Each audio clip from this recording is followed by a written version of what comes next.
stars they wept, the morning sun was dead, the Savior of the world was fallen. His body on the cross, his blood poured out for us, the weight of every curse upon him.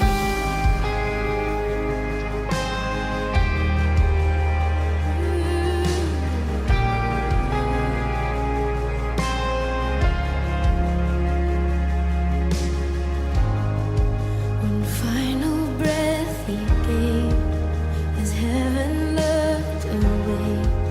The Son of God was laid in darkness,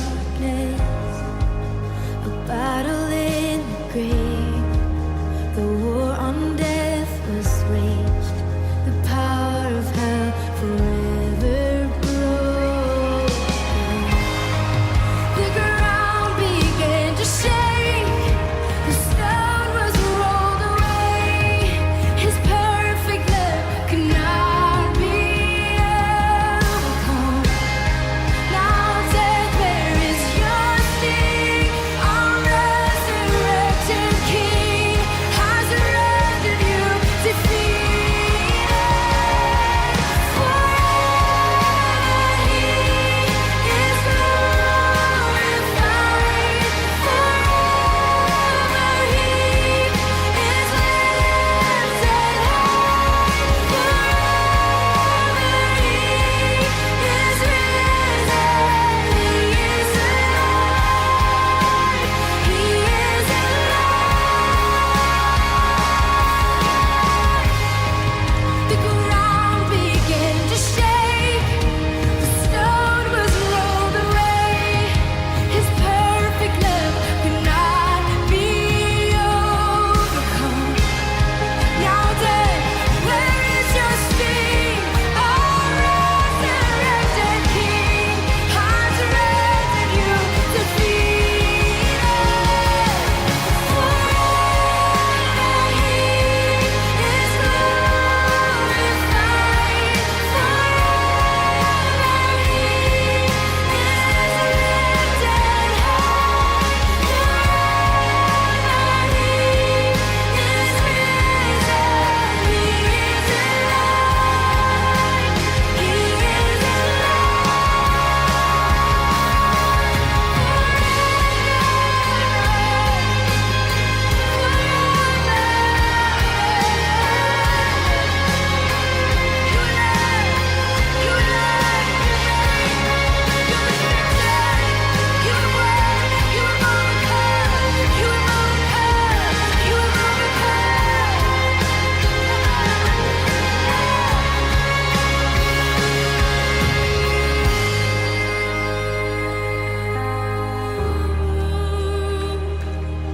You have overcome. You are resurrected King. You have overcome the grave. You have overcome.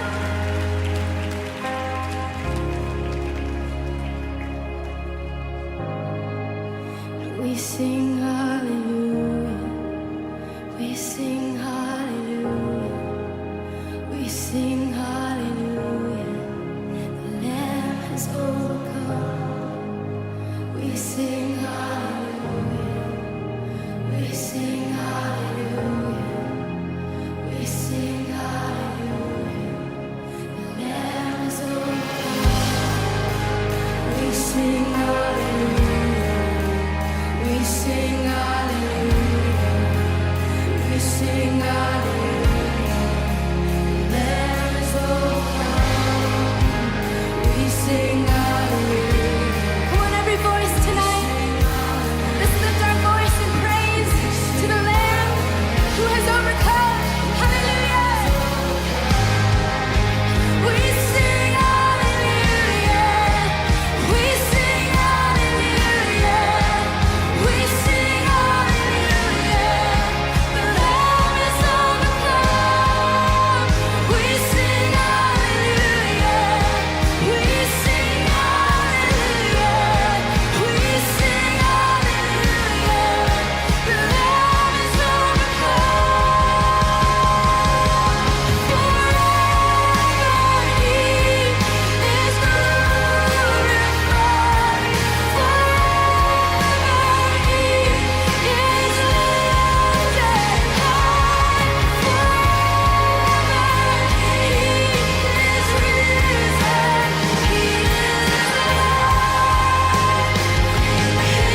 Friends, it's so exciting to be speaking to you on this day, Resurrection Sunday, and it has been an action-packed week. We've had a fantastic time of just prayer and praise on Wednesday.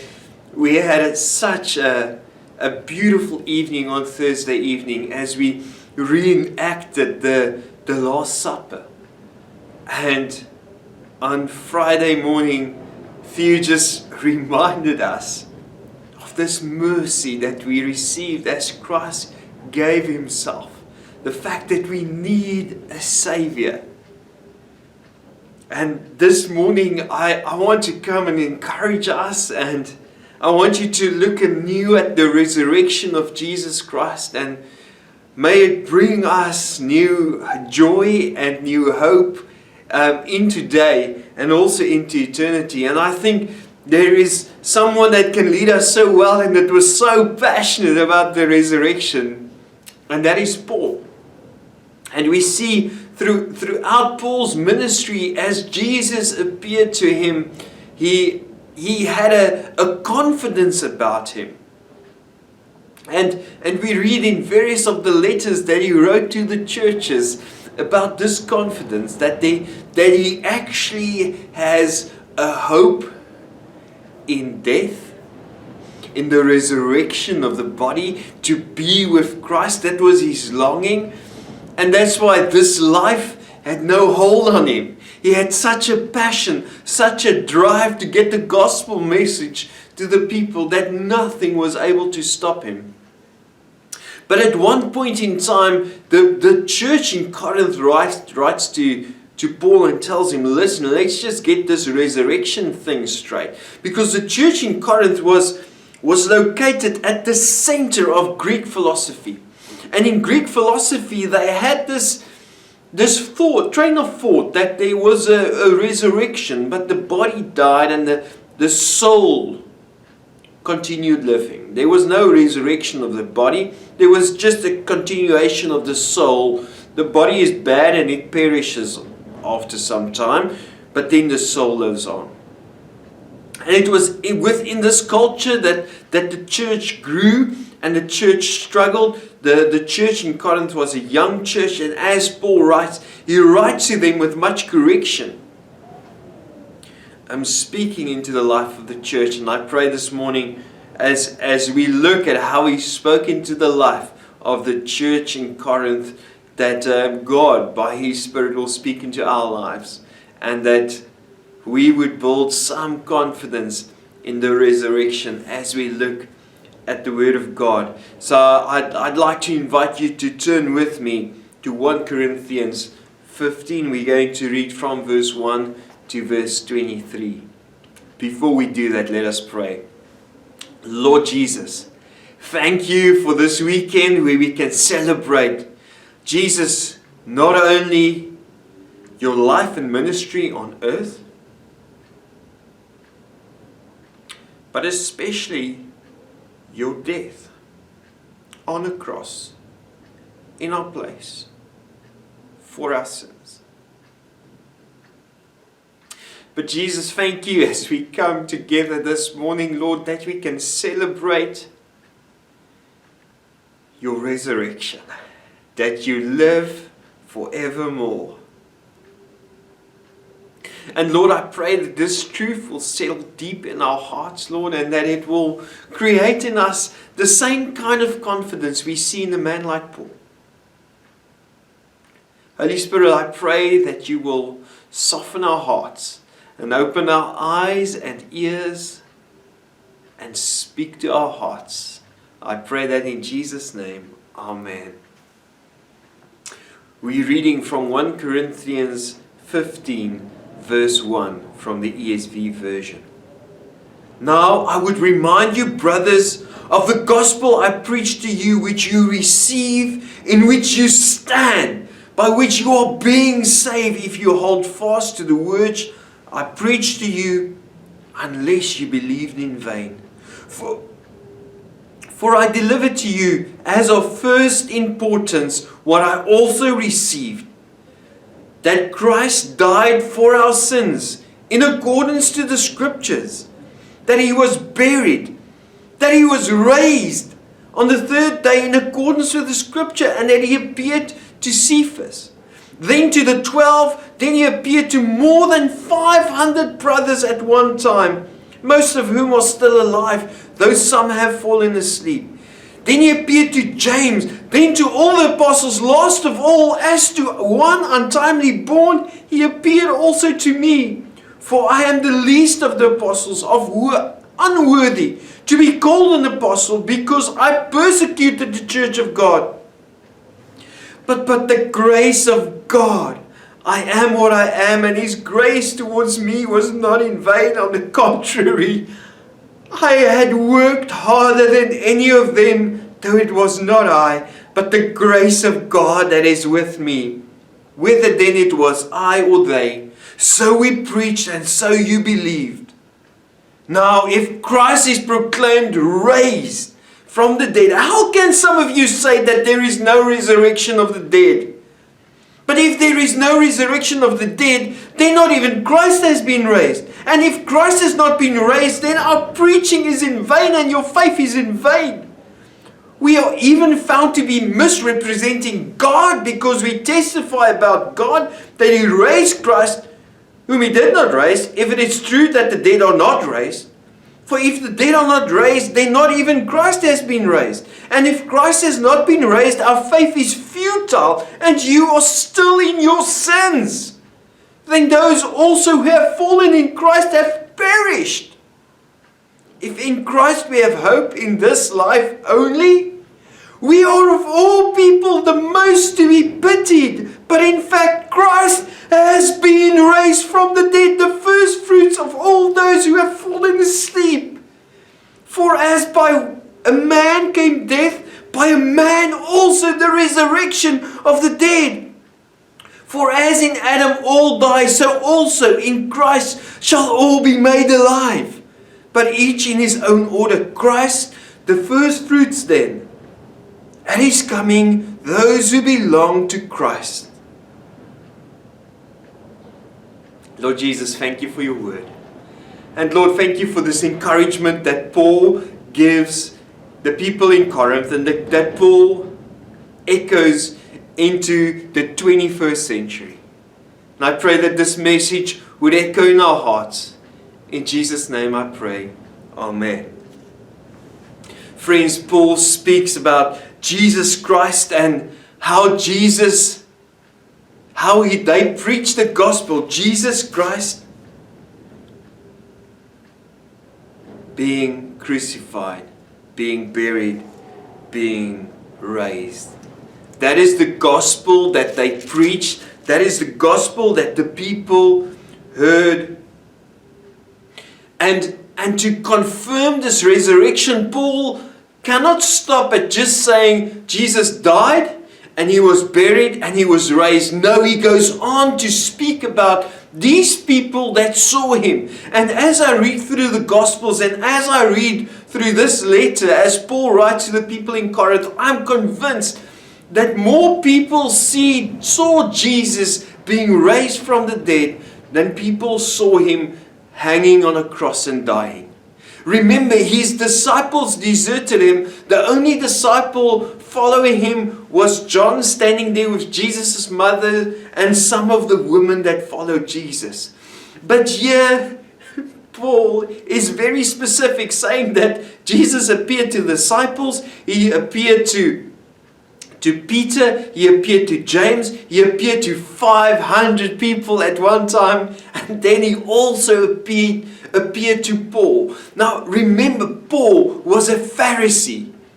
He was persecuting, as he's testifying in this letter, he was persecuting the church, and he met the risen Christ on the road to Damascus, and he was a changed man. And as passionate as he was in trying to stop this way, to stop the people following Jesus Christ, as passionate he became in following and proclaiming the gospel of Jesus Christ. Now there's a whole lot of promises that actually is implied by the resurrection of Jesus Christ. But Paul is addressing these people that were in Greek philosophy, they thought that the body was bad and only the soul lived into eternity. And Paul came to affirm that Jesus Christ had a physical resurrection and that he appeared to man. And there's a couple of promises that we can find as we read this scripture. The first one we find is that he says, listen, Christ died for our sins according to the scripture. And then as he's teasing them, as he's just reiterating, saying, listen, you cannot be serious. If the resurrection did not happen, Christ has not been raised, our preaching is useless, and so is your faith. But as he continues, we see that Christ indeed, he reiterates, Christ indeed has been raised from the dead, which means our faith is secure. We can have faith in Jesus Christ. Firstly, we can have faith in Jesus Christ, that what he said is true. He is the Son of God and he's one that is worthy to be trusted. He says here in verse 17, if Christ has not been raised, your faith is futile and you are still in your sins.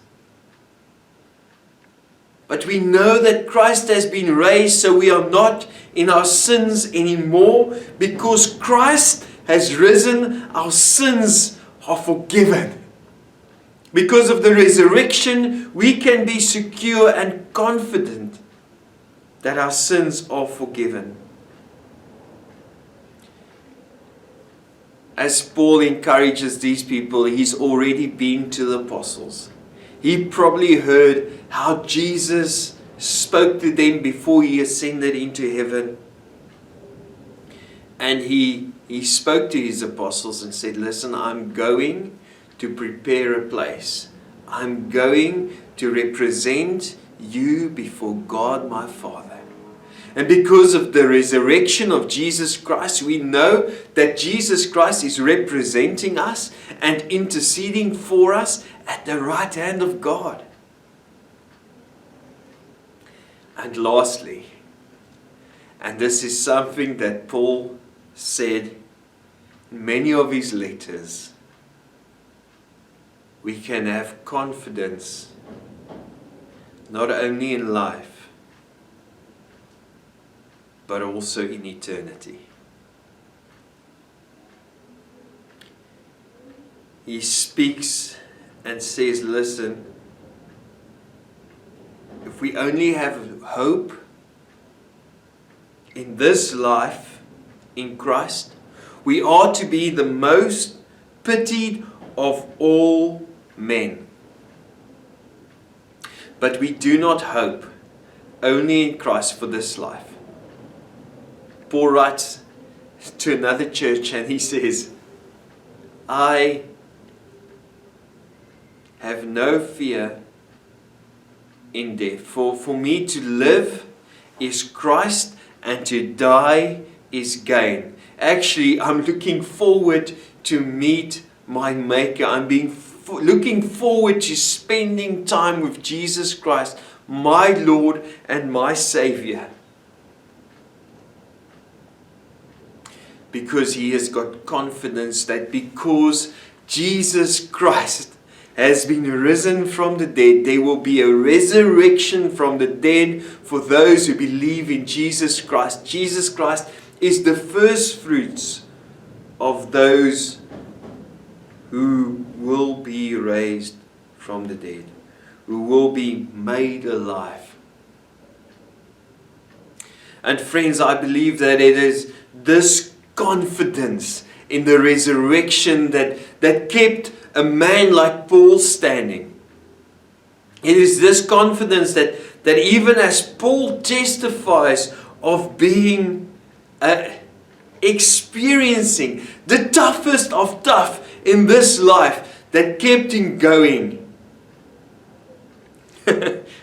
As he speak in the second letter to the same church in chapter 11 of 2 Corinthians verse 23,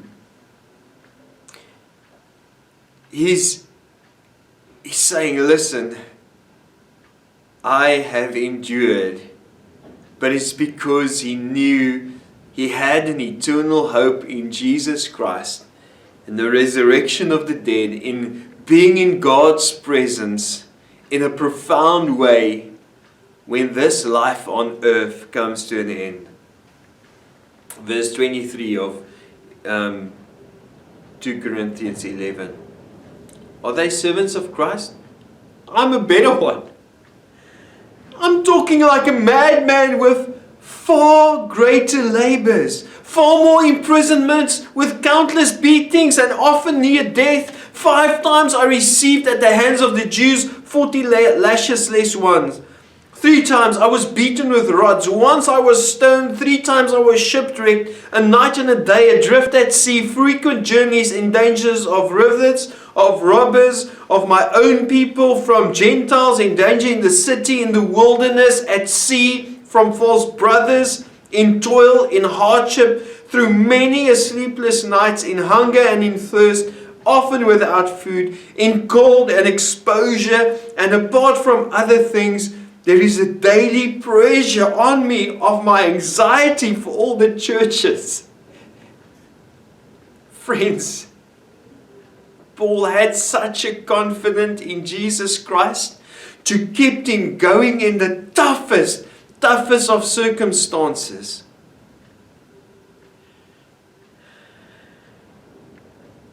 Because not only did Jesus appear to him, but he had a confidence as he saw the resurrected Christ face to face, that this is something he will experience. And that is, as he journeyed, as he went through these hardships, he had, probably not at the back of his mind, in the front of his mind, this promise of faith that because Christ was resurrected from the dead, there will be a resurrection of the dead. And that is something he held on to. And friends, if we find ourselves lacking in extraordinary confidence, could it be that in our hearts we are not that convinced of Jesus' complete victory, of Jesus' dying for our sin in our place, defeating death, being risen, being alive. As we read in Revelation 1, as Jesus speaks to John, he says, I am the Alpha and the Omega.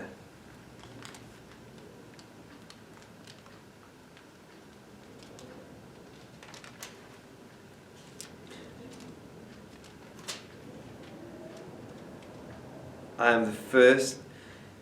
Revelation 1 verse 17. Do not be afraid, I am the first and the last. I am the living one. I was dead, and behold, I am alive forever and ever, and I hold the keys of death and Hades. Jesus is in charge. He has beaten, defeated death once for all. He is alive forever. And in that there is a promise, and with that promise we can have a confidence in Him.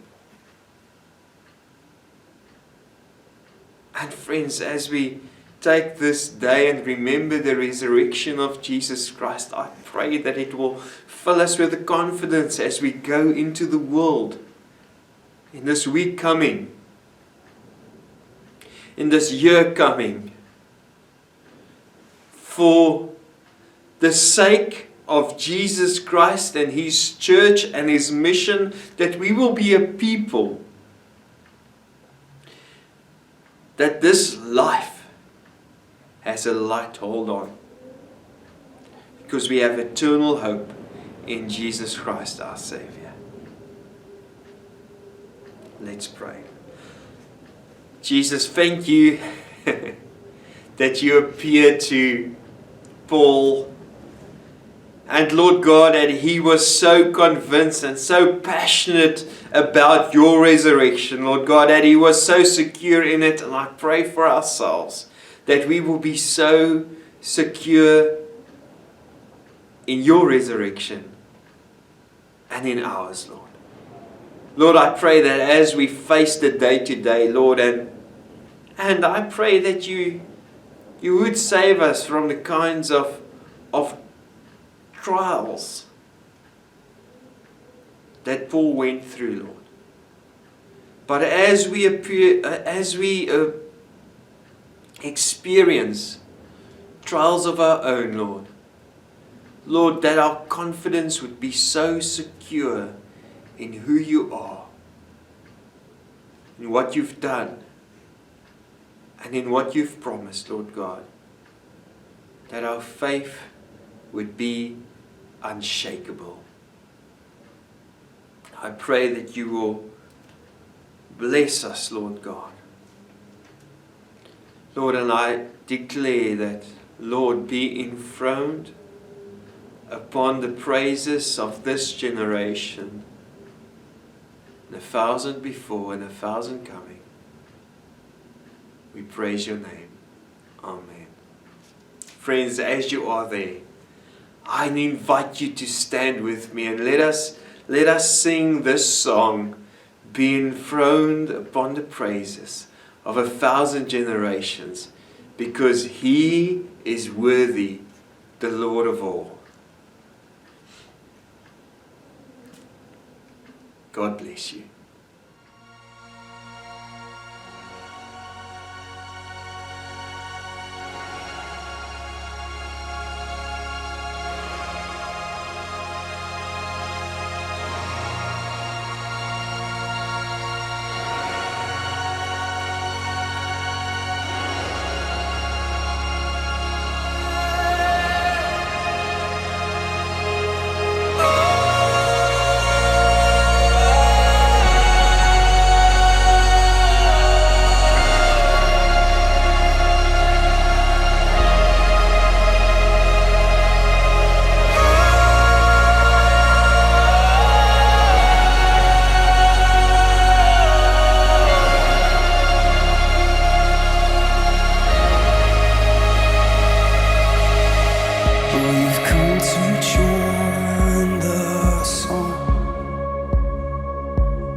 Lord of all.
Yes, you are worthy, Jesus, the only one who's worthy.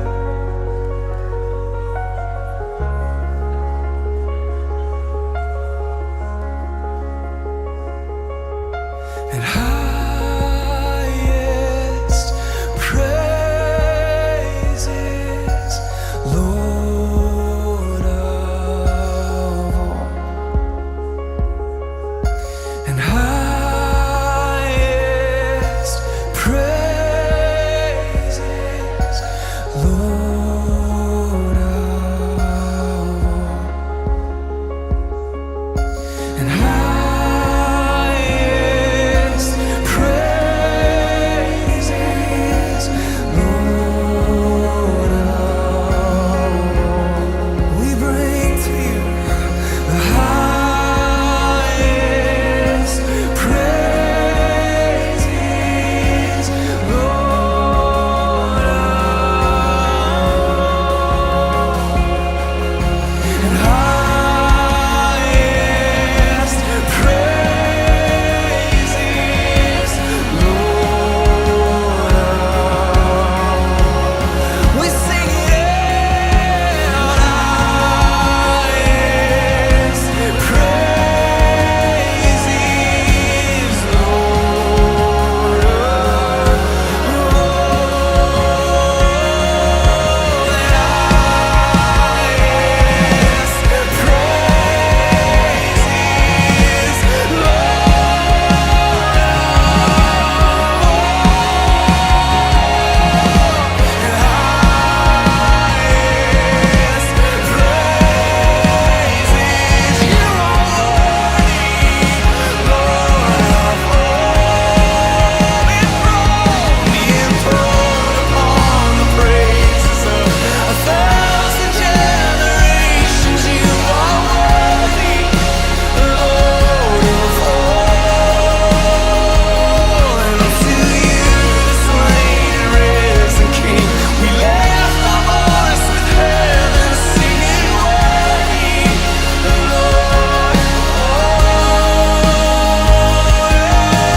of generations, you are worthy, Lord of all. With 1,000